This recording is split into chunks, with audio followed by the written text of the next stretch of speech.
Hi, it's time to do a little healing on feeling powerless. Welcome.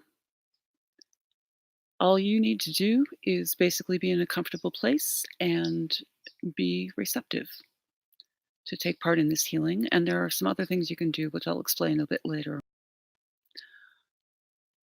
if you like.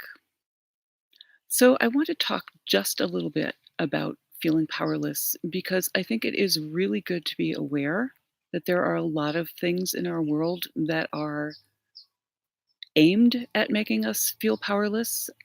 For instance, there are people who have a lot of temporal power who actually feel powerless, and their way of feeling powerful is to make other people do their will or be ground under their heel or somehow be considered subhuman. It's an unfortunate human habit we've adopted. I remember back when 9/11 happened, one of the first things that popped into my mind was, "I hope there won't be a war," and unfortunately there was, and it's still going on uselessly.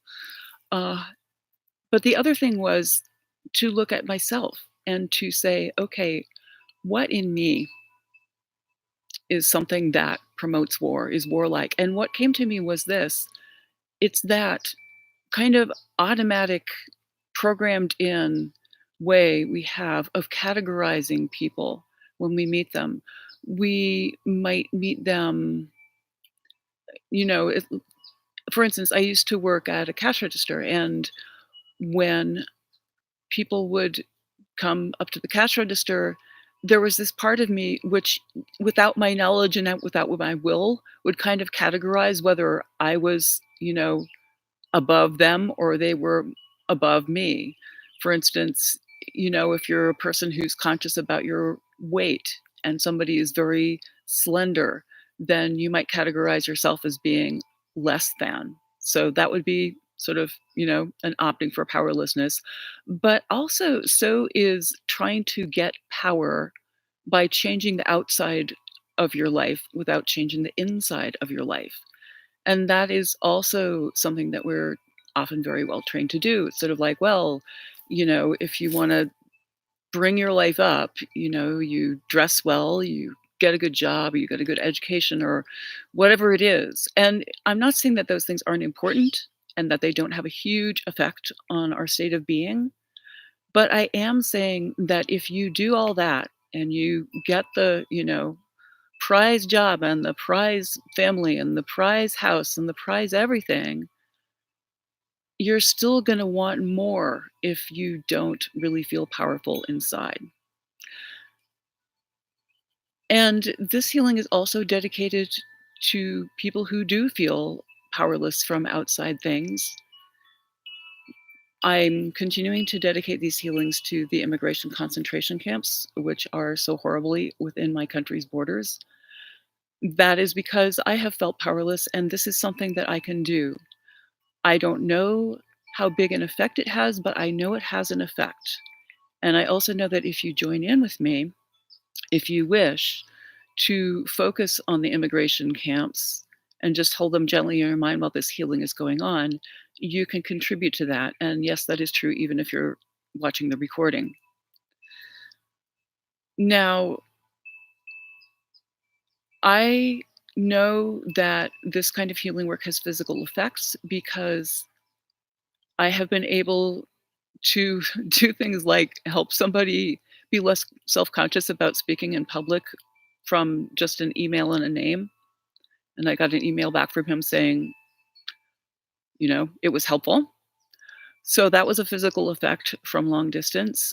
And also in my own life, I have known this kind of healing energy to turn around what was a very physical thing for me, a disease that I was very, very close to dead from, and which medical science says there is no cure for. And indeed, there isn't. So, this kind of healing has physical effects.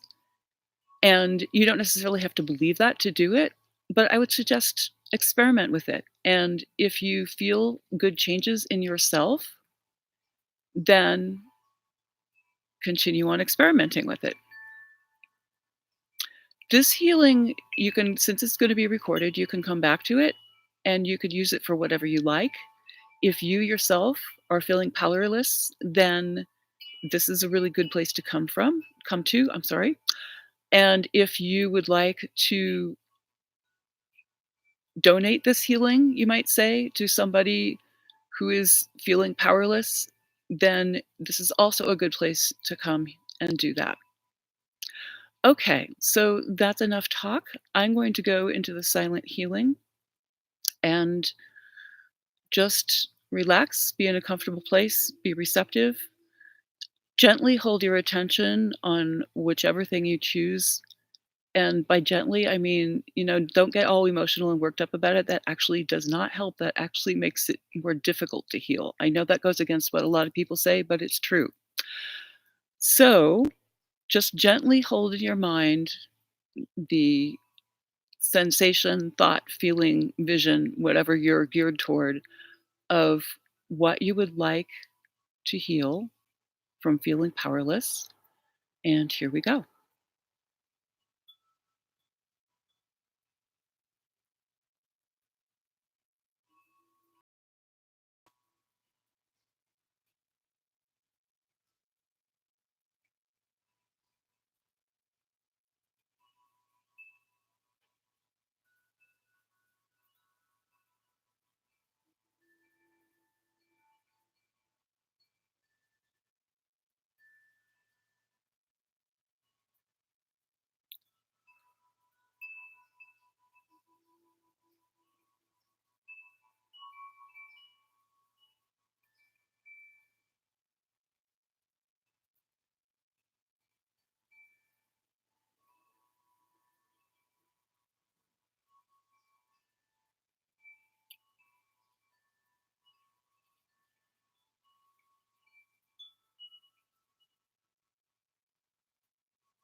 Okay, so I'd like to point out that if you were expecting to feel very gung ho and rah rah at the end of this, that actually isn't what true power is about. I mean, that can be, fun and enthusiastic, but power is something deeper and quieter and gentler than that. We are often very misinformed about that. So that's something to consider. I know that I myself have spent a lot of time aiming at what I thought was power, and it turned out really not to be. So you can save yourself a lot of time and energy that way.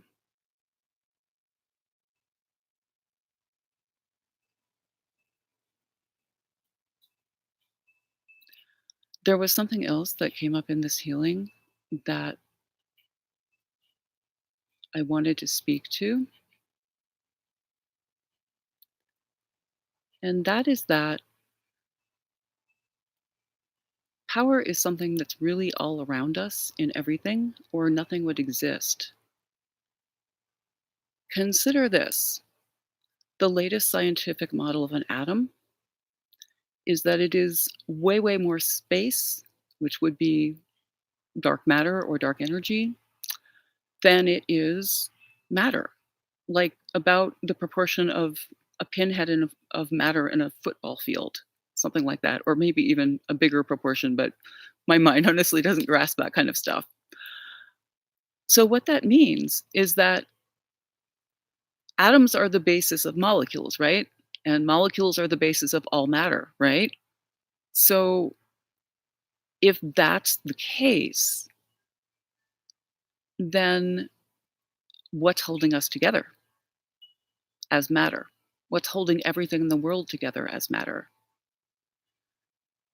That would be true power, the thing that's patterning our existence. And that is something that is available for us to tap into. It is different from the kind of power we've often been taught, the forceful kind, but it also allows for a more harmonious world.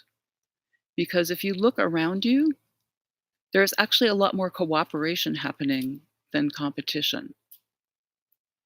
There has to be a lot of cooperation for molecules to form a single leaf or a tree or a building or anything.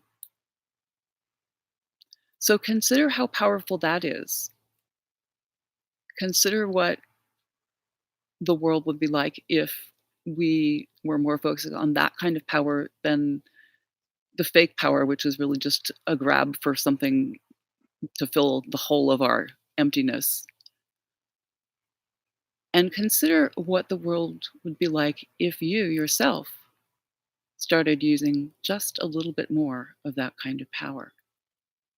If you want to experiment with coming back here and checking that out, experimenting more, please feel free. And you can also find more healing work and more information about power on my website, sundayoliver.com. So goodbye for now. Be well.